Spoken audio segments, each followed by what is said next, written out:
Hi friends, അസ്സലാമു അലൈക്കും. നമസ്കാരം. Welcome back to our channel. ഇന്ന് ഞാൻ വന്നിട്ടുള്ളത് മക്കൾക്ക് ലഞ്ചിനൊക്കെ തയ്യാറാക്കി എടുക്കാൻ പറ്റിയ ഒരു സ്വീറ്റ് ദോശേൻ്റെ റെസിപ്പി ആയിട്ടാണ്. മക്കൾക്കൊക്കെ ഇപ്പോൾ ലഞ്ച് കൊടുക്കാൻ വളരെ പ്രയാസമുള്ള കാര്യമാണ്. ഒരുവിധം ഐറ്റംസ് ഒന്നും മക്കൾക്ക് പറ്റൂല. ഇവിടെയൊക്കെ അച്ചുവിന് കറിയൊന്നും ഇഷ്ടമല്ല കേട്ടോ. അപ്പോൾ അച്ചുവിന് വേണ്ടിയിട്ട് ചെയ്തെടുത്താണ്. അപ്പോൾ നല്ലൊരു ടേസ്റ്റ് തോന്നി. അപ്പോൾ നിങ്ങളുടെ ആയിട്ട് ഷെയർ ചെയ്യാൻ തോന്നിയതാണ്. ഇതാകുമ്പോൾ പിന്നെ പ്രത്യേകിച്ച് കറികളൊന്നും വേണ്ട കേട്ടോ. നല്ല സ്വീറ്റാണിത്. അപ്പോൾ അതെങ്ങനെ ഉണ്ടാക്കുന്നതെന്ന് നോക്കാം. അതിനു മുമ്പ് എൻ്റെ ചാനൽ നിങ്ങൾക്ക് ഇഷ്ടമാകുന്നുണ്ടെങ്കിൽ സബ്സ്ക്രൈബ് ചെയ്യണേ. അപ്പോൾ ഇനി നമുക്കത് ഉണ്ടാക്കിയെടുക്കാം. അതിനായിട്ട് ഇതാ ഒരു മിക്സിയുടെ ജാറിലേക്ക് 250 ml കപ്പാണ്. അതിനൊരു കപ്പ് ഗോതമ്പ് പൊടി ഇട്ട് കൊടുക്കുന്നുണ്ട്. ഇത് മൈദ വെച്ചിട്ടും ചെയ്തെടുക്കാം കേട്ടോ. പക്ഷേ ഒരു ഹെൽത്തി ആയിട്ട് ചെയ്യാൻ പറ്റിയത് ഗോതമ്പ് പൊടിയാണല്ലോ. അപ്പോൾ അതുകൊണ്ട് തന്നെ ഗോതമ്പ് പൊടിയാണ് ഞാൻ എടുക്കുന്നത്. അതുപോലെ തന്നെ ഒരു 1/4 കപ്പ് തേങ്ങ കൂടി ഇട്ട് കൊടുക്കുന്നുണ്ട്. ഇനി ഇതിലേക്ക് 2 ടീസ്പൂൺ പഞ്ചസാര ഇട്ട് കൊടുക്കുന്നുണ്ട്. മധുരത്തിന് ആവശ്യമായിട്ടുള്ള പഞ്ചസാര. ഇത് കറക്റ്റ് ആയിട്ട് എനിക്ക് 2 ടീസ്പൂണ്. ഇനി അതുപോലെ തന്നെ ഒരു നുള്ളു ഉപ്പും കൂടെ ഇട്ട് കൊടുക്കുക, ഒന്ന് ടേസ്റ്റ് ബാലൻസ് ആവാൻ വേണ്ടിയിട്ട്. ഇനി നേരത്തെ ഗോതമ്പ് പൊടി അളന്ന അതേ കപ്പിൽ 1 കപ്പ് വെള്ളവും കൂടെ ഒഴിച്ചു കൊടുക്കണേ. ഇത് ജസ്റ്റ് ഒന്ന് മിക്സാക്കി എടുക്കുക. ഇത് മിക്സാക്കി എടുത്തതിന് ശേഷം വേണം ഇതിലേക്ക് കോഴിമുട്ട പൊട്ടിച്ചൊഴിച്ചു കൊടുക്കാൻ. ഞാൻ എന്താ 2 മുട്ട ഒഴിച്ചു കൊടുക്കുന്നുണ്ട്. നിങ്ങൾക്ക് 1 മുട്ട ഇട്ടാലും മതി. പക്ഷേ മക്കൾക്കൊക്കെ ആയതുകൊണ്ട് 2 മുട്ട പൊട്ടിച്ചൊഴിച്ചു കൊടുക്കുക. അപ്പോൾ ഒന്നും കൂടി നല്ല സോഫ്റ്റ് ആയിട്ട് കിട്ടുക. ഇതിൽ ഞാൻ 2 പഴം ഇട്ടിട്ടുണ്ടായിരുന്നു കേട്ടോ. പൂവമ്പഴം ഇട്ടിട്ടുണ്ടായിരുന്നു. നിങ്ങളുടെ കയ്യിൽ റോബസ്റ്റ പഴം ഉണ്ടെങ്കിൽ അത് ഇട്ട് കൊടുത്താലും മതി. പക്ഷെ എനിക്ക് വീഡിയോയിൽ കിട്ടിയിട്ടില്ലേ. ഇനി ഇത് നന്നായിട്ടൊന്ന് അടിച്ചെടുത്തിട്ട് വരാം.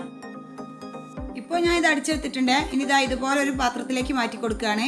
എനിക്കിതാണ്ടോ അതിൻ്റെ തിക്നെസ് ഇത് കറക്റ്റ് ആയിരുന്നു കേട്ടോ. അപ്പോൾ നിങ്ങൾ ഒരു മുട്ടയാണ് ഉപയോഗിക്കുന്നതെങ്കിൽ കുറച്ചും കൂടെ വെള്ളം ഒഴിച്ചു കൊടുക്കണം. ഞാൻ കാണിച്ചു തരാം. ഇതാണ് ഇതിൻ്റെ ഒരു പാകെ.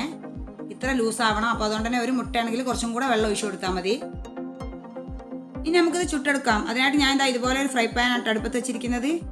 ഒരു കാര്യം ശ്രദ്ധിക്കേണ്ടത്, തീ മീഡിയത്തിലേക്ക് വെച്ചിട്ട് വേണം ചുട്ടെടുക്കാൻ. ഒരിക്കലും ഹൈ ഫ്ലെയിമിലാക്കരുത്.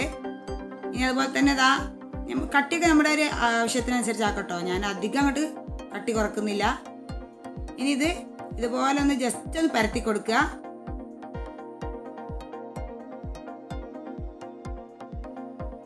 ഇതാട്ടോ കുറച്ചൊന്ന് വേവായി വരുമ്പോൾ ഇതിലേക്ക് നെയ്യ് ഒഴിച്ചു കൊടുക്കുകയാണ്. മക്കൾക്ക് ആയതുകൊണ്ട് കേട്ടോ നെയ്യ് ഇടുന്നത്, അല്ലെങ്കിൽ ഓയിൽ ഒഴിച്ചു കൊടുത്താൽ മതി. നെയ്യാണ് നല്ലൊരു ടേസ്റ്റ് ഉണ്ടാവുക. ഇതാ നെയ്യ് ആക്കിയതിന് ശേഷം നമുക്കിതൊന്ന് മറിച്ചിട്ട് കൊടുക്കാം. ഇനി മറിച്ചിട്ടതിന് ശേഷം ഈ സൈഡിലും കുറേശ്ശെ നെയ്യാക്കി കൊടുക്കുന്നുണ്ട്. ഇനി ഈ തിരിച്ചു മറിച്ചിട്ട് നല്ലൊരു കളർ ഗോൾഡൻ കളറാകുന്നവരെ നമുക്ക് ഒന്ന് വേവിച്ചെടുക്കാം. ഒരുപാട് സമയമൊന്നും വേണ്ട കേട്ടോ. അത് പെട്ടെന്ന് തന്നെ ആയി കിട്ടും. തിരിച്ചു മറിച്ചിട്ട് നല്ലൊരു ഗോൾഡൻ കളർ ആവും. കണ്ടോ, ഇതാണ് ഇതിൻ്റെ ഒരു കറക്റ്റ് പാകം. നല്ല സോഫ്റ്റ് ആണ് കേട്ടോ ഈ ദോശക്ക്. മക്കൾക്ക് കറിയൊക്കെ കൂട്ടി കഴിക്കാൻ മടിയുള്ള മക്കൾക്ക് ലഞ്ചിനൊക്കെ കൊടുത്തയക്കാൻ പറ്റും. ഇനി ലഞ്ചിന് നല്ല ബ്രേക്ക്ഫാസ്റ്റ് ആയിട്ടൊക്കെ കൊടുക്കട്ടോ. നല്ല ഹെൽത്തി ആയിട്ടുള്ളൊരു വിഭവമാണിത്. കാരണം മുട്ടയും അതുപോലെ തന്നെ നെയ്യൊക്കെ ഇട്ടിട്ടില്ലേ. ഞാനിത് അച്ചുവിന് ലഞ്ചിന് വേണ്ടി ഉണ്ടാക്കിയതാണ് കേട്ടോ. അവൾക്ക് പൊതുവെ കറിയൊക്കെ കൂട്ടി കഴിക്കാൻ മടിയാണ്. അപ്പോൾ ഞാൻ സ്വീറ്റായിട്ട് എന്തെങ്കിലും തന്നെയാണ് അധികം ഉണ്ടാക്കാറ്. അപ്പോൾ ഇതൊക്കെ വെച്ച് കൊടുത്താൽ നന്നായിട്ട് കഴിക്കുകയും ചെയ്യും.